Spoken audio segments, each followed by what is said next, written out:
Good morning, everyone. So, welcome to science class. And our today's topic is to how we can increase the friction and how we can decrease the friction. Now, before this, we have to understand that why we have to increase and decrease the friction. Means हम friction के साथ एक जैसे क्यों नहीं रह सकते, हमें बार बार इंक्रीज क्यों करना पड़ता है, बार बार डिक्रीज क्यों करना पड़ता है.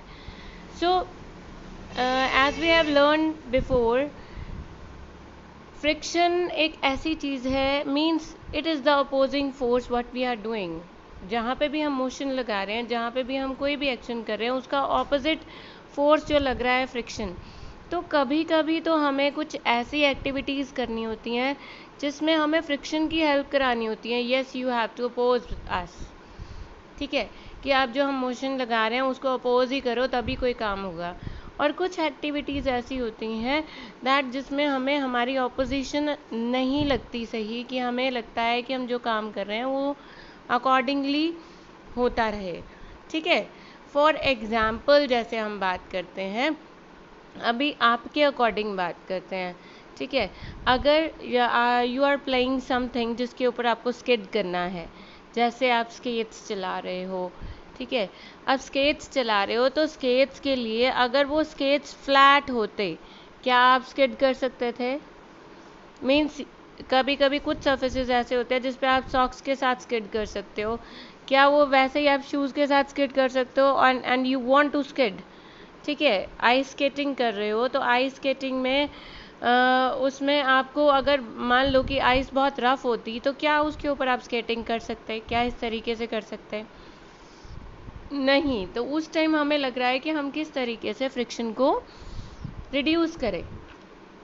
बट इन सम वेज, जैसे if you want to hold something and if you want to walk, if you want to run, और बीच में आपकी सरफेस के ऊपर कोई ऑयल है, कोई वाटर है, कुछ ऐसी चीज़ें जिससे आपका फ्रिक्शन अपने आप रिड्यूस हो रहा है, at that time you will have to specify the conditions जिससे आपका फ्रिक्शन इंक्रीज हो सके and you will be able to walk और run effectively. So at that time you will have to increase the roughness. So as we know that friction depends on roughness. ठीक है, so इसके according more the roughness is there, then more the friction will be there. ठीक है, अगर हम roughness को बढ़ा देंगे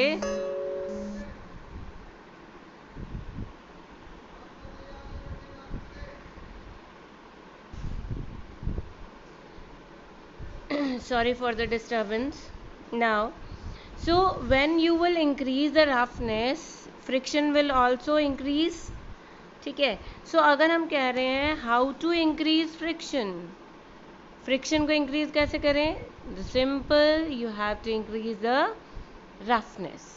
okay, then how we can increase the friction? We can increase use of spikes on the shoes.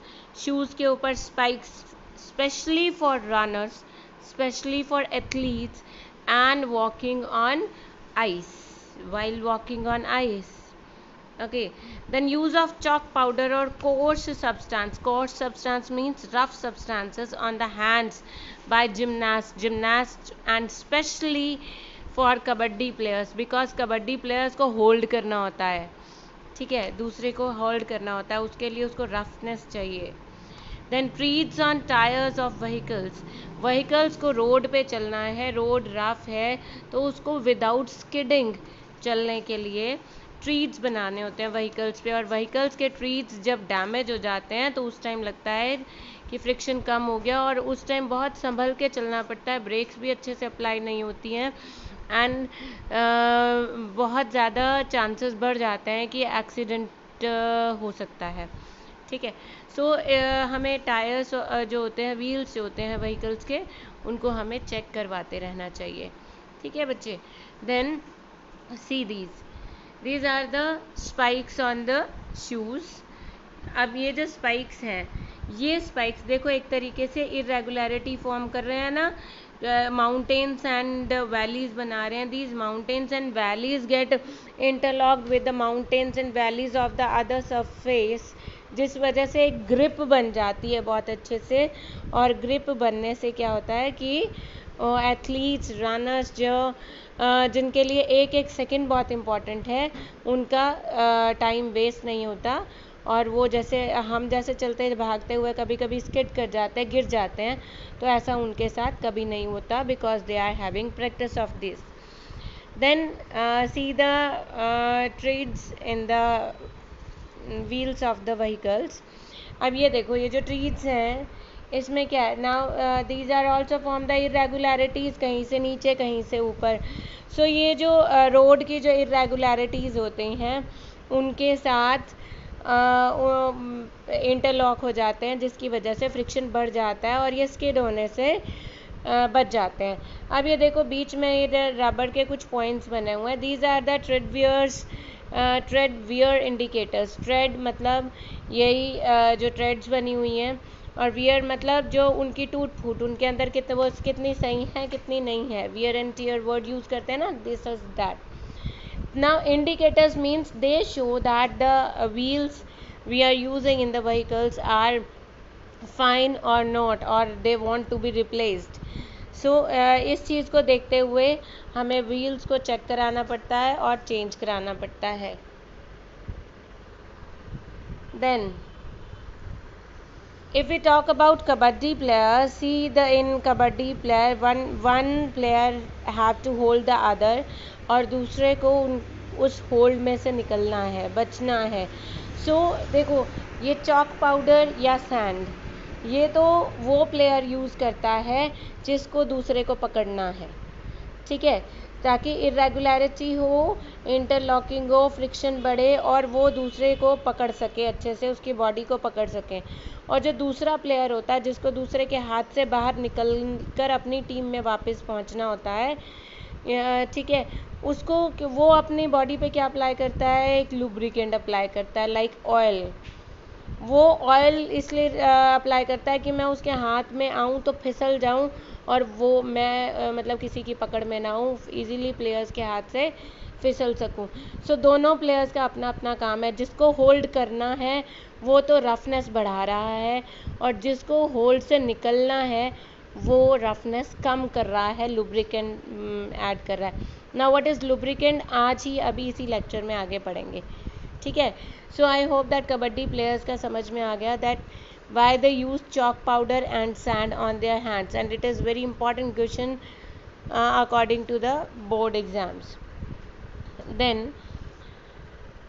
now we have to reduce the friction. How we have to reduce the friction? देखो friction बढ़ता कब है, friction होता कब है, when there is roughness on the surfaces, on both the surfaces in contact, ठीक है। if two surfaces are rubbing each other and they are getting interlocked because of the irregularities, so there will be friction, and the more the irregularities, more interlocking will be there, more roughness will be there, and more friction will be there, ठीक है। ये अभी हमने पढ़ा, but now we are going to discuss about the reducing friction. So if we have to reduce the friction, then reduce the roughness. Again very simple concept is there, that if you want to increase the friction, increase the roughness. If you want to reduce the friction, reduce the roughness. So for reducing friction or reducing the roughness, first point we are going to take is polishing. Polishing मतलब जो भी irregular substance आपके पास है, जैसे doors होते हैं, जब हम नए नए डोर्स लगवाते हैं घर में, तो they are irregular because they are just made up of wood. So wood is irregular, अगर हम वुड को टच करें तो हमें कई बार कांटा भी चुभ जाता है, और उसको देखते हैं, उसको टच करेंगे तो it's not that smooth as we see them after getting finished, ठीक है। so to provide them finishing we have to polish them. Polishing होती है उसके ऊपर, और वैक्स से भी उसको हम वो करते हैं, रब करते हैं। अब वैक्सिंग से, पॉलिशिंग से व्हाट्स गोइंग ऑन, और उसके ऊपर एक चमक आ जाती है, उसको टच करते हैं तो बहुत स्मूथ फील आती है। तो उसमें क्यों क्या हो रहा है, एक्चुअली जो पॉलिश हम अप्लाई कर रहे हैं और जो वैक्स लगा रहे हैं, they get in the valleys of the substance.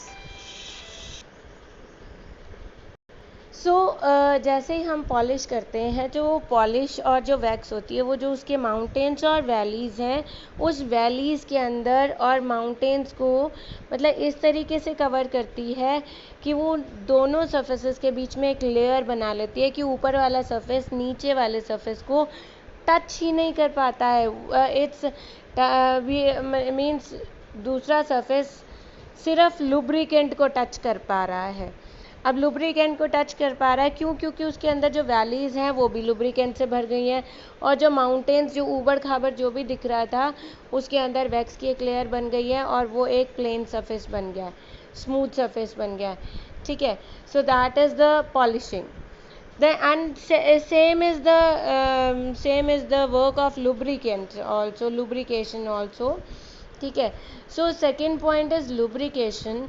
Lubrication जैसे हम फ्लोर पे टाइल्स लगाते हैं वो भी बहुत प्लेन होती है ना, देन किसी भी सब्सटेंस पे हम ऑयल लगाएं, जैसे अभी डेली लाइफ एक्टिविटीज़ अभी हम पढ़ते हैं, या साइकिल की चेन में ग्रीस लगानी पड़ती है ना, डोर के जो हिंजेस होते हैं, हिंजेस मीन्स कनेक्टर्स होते हैं जो उसको मूव कर रहे हैं आगे पीछे, जिसकी हेल्प से हम मूव कर रहे हैं, तो उनमें कभी कभी जो आवाज़ आने लग जाती है बड़ी जैसे ही खोलते हैं। तो जैसे कोई भी हॉरर मूवी या हॉरर फिल्म आप देखते हो तो उसको जैसे ही कोई आप डोर खोलोगे ना तो उसमें से बड़ी चर्र की आवाज़ आएगी, है ना। वो क्यों आती है, बिकॉज वो काफ़ी टाइम से बंद पड़ा है दरवाज़ा, तो वो दोनों सर्फेसेस जो हैं वो आपस में रगड़ खा रहे हैं, तो उसमें से आवाज़ आ रही है। Means no lubrication is there, काफ़ी टाइम से बंद पड़ा है, एंड वो लोहे का बना होता है तो जंग भी लग जाता है, जिसकी वजह से वो डैमेज हो जाता है सरफेस। ठीक है, सो कोई भूत नहीं आवाज़ करता है उसमें, वो डोर की हिंजेस की में फ्रिक्शन की वजह से आवाज़ होती है। तो जब भी किसी दरवाजे से कोई आवाज़ है उसमें ऑयल की एक ड्रॉप डाल दो, उसकी आवाज़ ख़त्म हो जाएगी। It's very simple. Okay, then the third is roller bearings और बॉल बियरिंग्स। इसमें दो सरफेसेस के बीच में हम छोटी छोटी बॉल्स डाल देते हैं, और वो these balls work on the rolling friction, है ना। सो रोलिंग फ्रिक्शन में काम करता है, that rolling friction is also the least friction out of the three frictions. Okay, now see them one by one. This is polishing. See, in this polishing, in both the pictures persons are polishing the substance. अब देखिए नीचे वाला substance देखिए, ऊपर से irregular है और जहाँ पे पॉलिश किया इट्स वेरी स्मूथ। अब स्मूथ हो गया, दैट मीन्स उसकी इरेगुलरिटीज़ ख़त्म हो गई, उसके जो माउंटेन्स और वैल्यूज़ बनी हुई थी उनके बीच में एक स्मूथ सा सब्सटेंस आ गया है जो उसको फिल अप कर रहा है, जो उसको कवर कर रहा है। ठीक है, सेम इज़ विद द जितने भी आपके व्हीकल्स हैं उनके ऊपर पेंट किया होता है, पॉलिश की होती है, just to reduce the friction.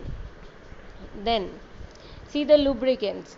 Now what are the lubricants? Lubricants are the substances which can reduce the friction when applied between the two surface. Means कोई भी दो surface आपस में रब कर रहे हैं और उनके बीच में friction है, तो फ्रिक्शन को हमें रिड्यूस करना है, वो हमें तंग कर रहा है, वो हमारी एनर्जी वेस्ट कर रहा है, वो आवाज़ कर रहा है, वो वियर एंड टियर कर रहा है उन दोनों सब्सटेंसेस को। Wear and tear means damage कर रहा है, ठीक है, मतलब उसको ख़राब कर रहा है, टूट फूट कर रहा है उसके अंदर। देन इसके लिए we use the lubricants like oil, grease, wax, talcum powder. ठीक है, then the daily life activities where we use the lubricants is oil on the hinges of the door.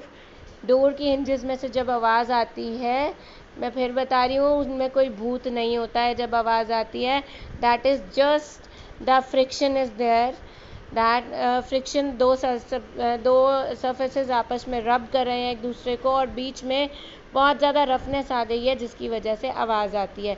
So apply a drop of oil, सारे भूत भाग जाएंगे। Okay, no sound will be there. Then applying grease on moving parts, it is parts, ठीक है, P O की जगह parts, like chain in the bicycle.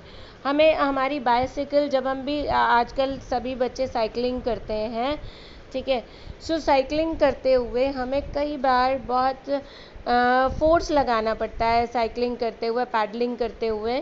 तो that force is because कि वो चेन बहुत स्मूथली नहीं चल रही है दोनों व्हील्स के ऊपर।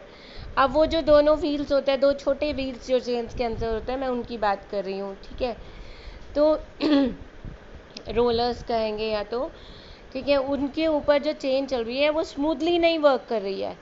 अब उसके बीच में क्यों, क्योंकि उसमें भी बहुत ज़्यादा फ्रिक्शन बढ़ा हुआ है। अगर हम वो फ्रिक्शन कम कर देंगे तो वो स्मूथली चलने लग जाएगी, और वो स्मूथली चलेगी तो we will be able to paddle it very effectively, very smoothly. So इस वजह से हम उसके ऊपर ग्रीस लगाते हैं। ओके बेटा, then using talcum powder while playing carrom. अब कैरम अगर हम खेलते हैं तो उसमें हमें क्या करना होता है, उनमें हमें स्ट्राइकर से गीटियों को उन होल्स में डालना है ना। अब उन होल्स में डालने के लिए वो गीटियाँ अच्छे से चल तो पाए ना कैरम के सरफेस पे। वो कैरम देखो स्टार्टिंग में जब हम लेते हैं दैट इज़ पॉलिश्ड, वो पॉलिश्ड होता है, but that is the wood. फिर जब हम खेलते रहेंगे तो खेलते खेलते उसके ऊपर बहुत सारा, जैसे वो हम मूविंग पार्ट्स, उसकी गीटियाँ चलती रहती हैं, उसको हम स्ट्राइक करते रहते हैं, तो उससे क्या होता है, उसकी पॉलिश ख़त्म हो जाती है, और पॉलिश ख़त्म होने के बाद हमारी गीटियाँ जो होती हैं अच्छे से स्लाइड नहीं कर पाती हैं उसके ऊपर। सो बच्चे हमें क्या करना पड़ता है हम टेल्कम पाउडर स्प्रेड करते हैं, और टेल्कम पाउडर स्प्रेड करने से क्या होता है, जो वुड है, वुड के अंदर जो इरेगुलरिटीज़ हमें दिखाई दे रहे हैं, इवन हम अपनी फिंगर्स से भी टच करेंगे तो इरेगुलरिटीज़ आएंगी। सो वो जो इरेगुलरिटीज़ हैं, उन इरेगुलरिटीज़ को हमें ख़त्म करने के लिए हम उसके अंदर टेल्कम पाउडर डालते हैं। टेल्कम पाउडर डालने से क्या होता है कि सारी इरेगुलरिटीज़ ख़त्म हो जाती हैं, और हमारी जो गीटियाँ हैं वो बहुत अच्छे से स्लाइड कर पाती हैं। हमारा जो स्ट्राइकर है वो बहुत अच्छे से स्लाइड कर पाता है और उसको हिट कर पाता है, जिसकी वजह से जो हम जिस तरीके से खेलना चाहते हैं उसको खेलते हैं, ठीक है। So this is how the lubricants work. Then see the role of lubricant. Lubricant से क्या हो रहा है, देखो दोनों सरफेसेस के बीच में एक लेयर बन रही है, और लेयर बनने से देखो क्या हो रहा है, एक सरफेस दूसरे को टच ही नहीं कर पा रहा है, या जो उसके माउंटेन्स हैं उसके ऊपर जाके पॉइंट पे वो लग जाता है लुब्रिकेंट, लुब्रिकेंट की फिल्म लग जाती है जो उसको ईजीली बाहर निकाल देती है, मीन्स इरेगुलरिटीज़ में लॉक नहीं होने देती। तो इससे क्या होता है कि हमारी इंटरलॉकिंग रिड्यूस हो जाती है और एफिशिएंसी बढ़ जाती है, कि जब कोई भी मशीन का पार्ट चल रहा है दूसरे मशीन के पार्ट के ऊपर, so it easily slides on that, ठीक है।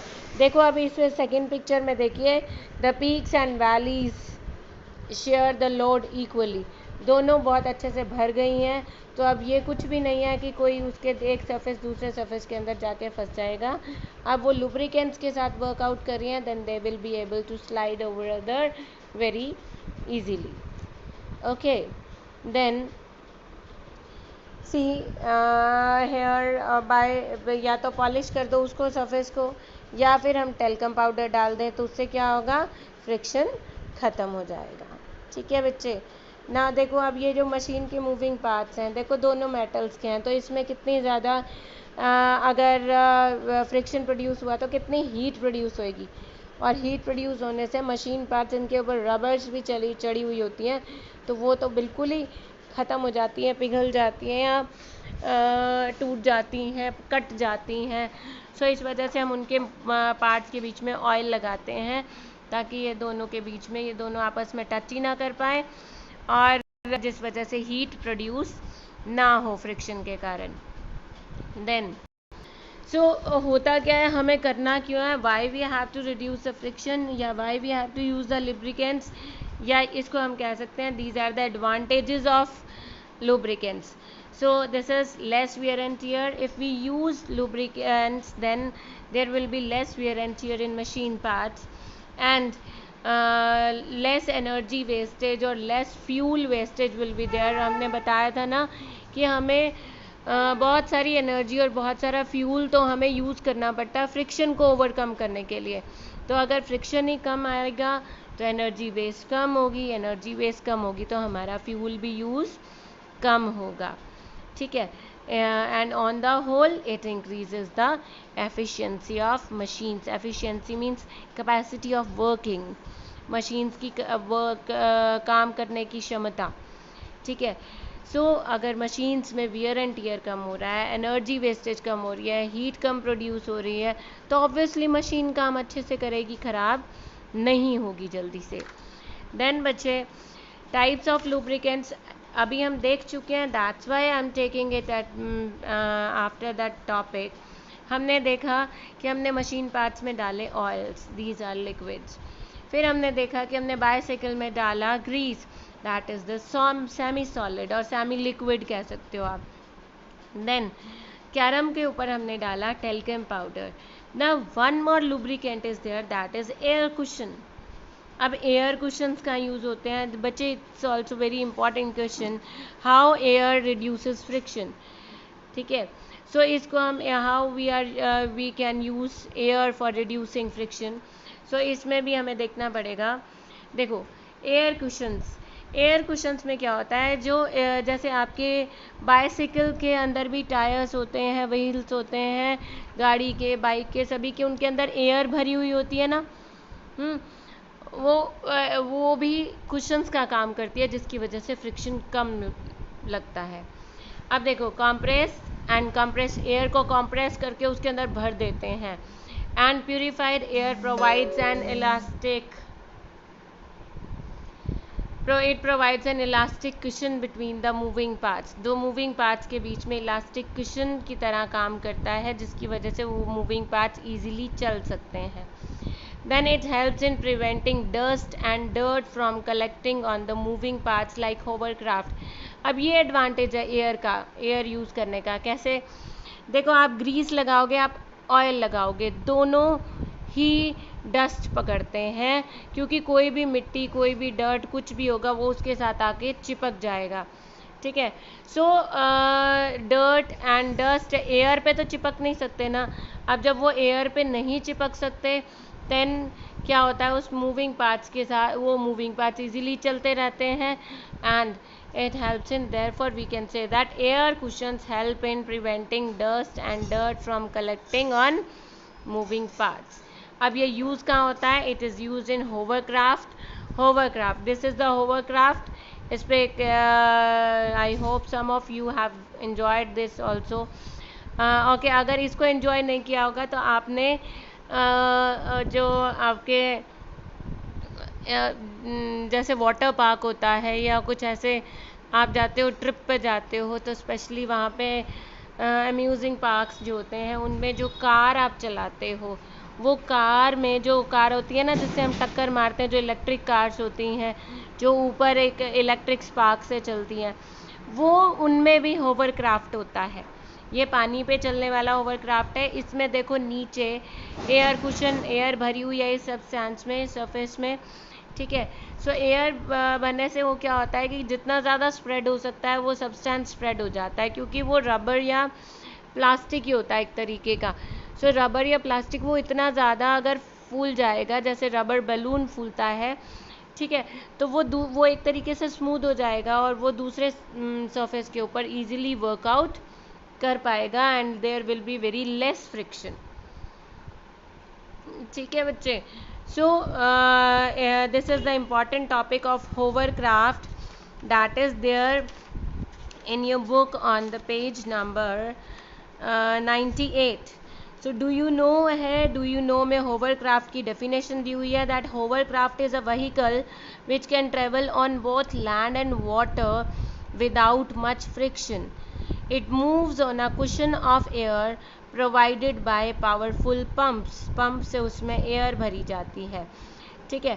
So it also this compressed and purified air is also acting like a lubricant and it provides an elastic cushion between the moving parts.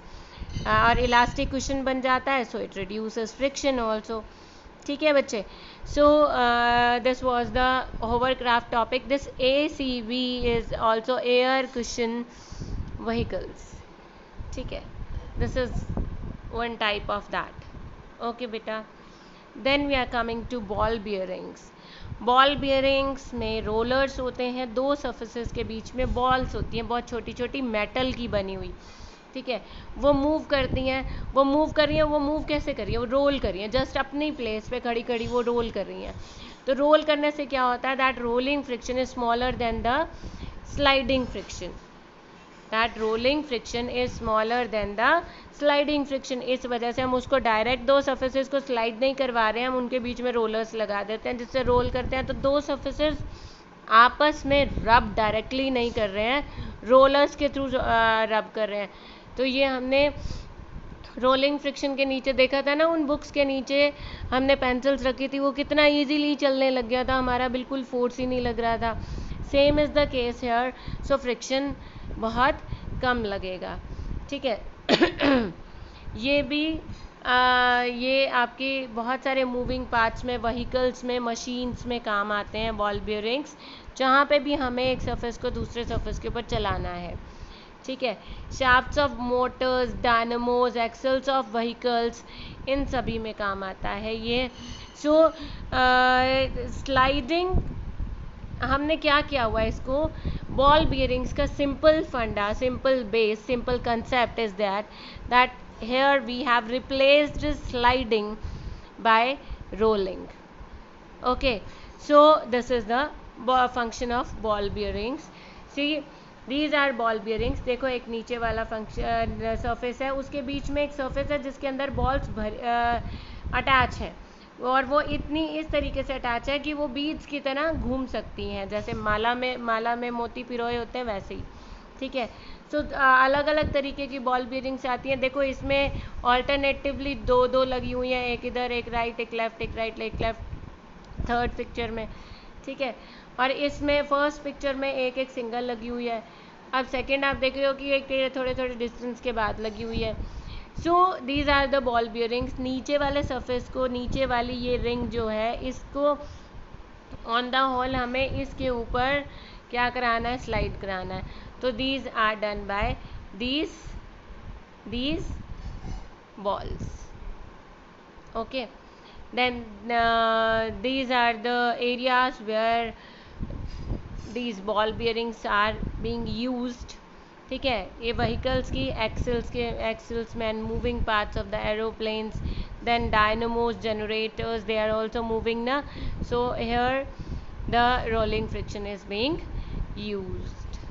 Okay, then you have to read up to page number 99. Then fluid friction will be there in our next class, the last topic of the chapter. So you have to prepare this methods of increasing friction and methods of reducing friction. बच्चे इसके ऊपर question paper में 90% आता है किसी भी form में, चाहे तो एप्लीकेशन बेस्ड आ जाएगा कि what's going on in the axle of the bicycle. ठीक है, क्या यूज़ हो रहा है रिड्यूस फ्रिक्शन करने के लिए, या अगर आप फोर्स फील कर रहे हो पैडलिंग में, then what will you have to do. ठीक है, ऐसे तो इस तरीके के क्वेश्चंस आएंगे. या सिंपल पूछा जाएगा, tell us the methods of increasing friction and decreasing friction. या ये पूछा जाएगा, why sportsman and players use special type of sports shoes. Okay. या ये पूछा जाएगा, वाई या how the kabaddi players use to decrease और इंक्रीज द फ्रिक्शन. सो इस तरीके के क्वेश्चंस आपने प्रिपेयर करने हैं. सो do learn these before learning. You have to understand these well. Okay. And now your homework is to write 5 areas where you have to use the lubricants for reducing friction, and the 5 areas other than book. Mind it, other than book. जहाँ पे आपको increase करना पड़े friction, increasing friction के 5 areas and decreasing friction के 5 areas. Okay, now this is the your homework, and you all have to do in your internal notebook. Okay, thank you.